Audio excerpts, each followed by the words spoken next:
ಕಿನ್ನಿಕೋಳಿ ಮೂಡುಬಿದ್ರೆ ರಾಜ್ಯ ಹೆದ್ದಾರಿಯಲ್ಲಿ ಮೂರು ಕಾವೇರಿ ಸಮೀಪದ ನೇಕಾರ ಕಾಲನಿ ಕ್ರಾಸ್ ತಿರುವು ಬಳಿ ಬೈಕ್ಗಳ ನಡುವೆ ಅಪಘಾತ ಸಂಭವಿಸಿ ಓರ್ವ ಬೈಕ್ ಸವಾರ ಮೃತಪಟ್ಟ ಘಟನೆ ನಡೆದಿದೆ.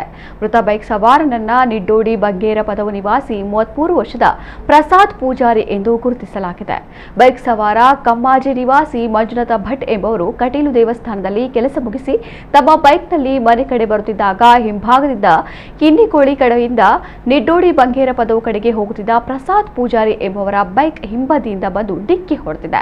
ಅಪಘಾತದಿಂದ ಇಬ್ಬರು ತಮ್ಮ ವಾಹನಗಳ ಸಮೇತ ರಸ್ತೆಗೆ ಬಿದ್ದಿದ್ದಾರೆ.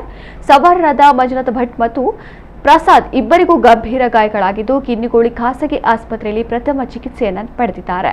ಬಳಿಕ ಪ್ರಸಾದ್ ಅವರಿಗೆ ತಲೆಗೆ ಆದ ಗಾಯವು ಉಲ್ಬಣವಾಗಿದ್ದರಿಂದ ಹೆಚ್ಚಿನ ಚಿಕಿತ್ಸೆಯ ಬಗ್ಗೆ ಮಂಗಳೂರಿನ ಖಾಸಗಿ ಆಸ್ಪತ್ರೆಗೆ ದಾಖಲಿಸಲಾಗಿತ್ತು. ಆದರೆ ಚಿಕಿತ್ಸೆ ಫಲಕಾರಿಯಾಗದೆ ಅವರು ಮೃತಪಟ್ಟಿದ್ದಾರೆ ಎಂದು ತಿಳಿದು ಬಂದಿದೆ.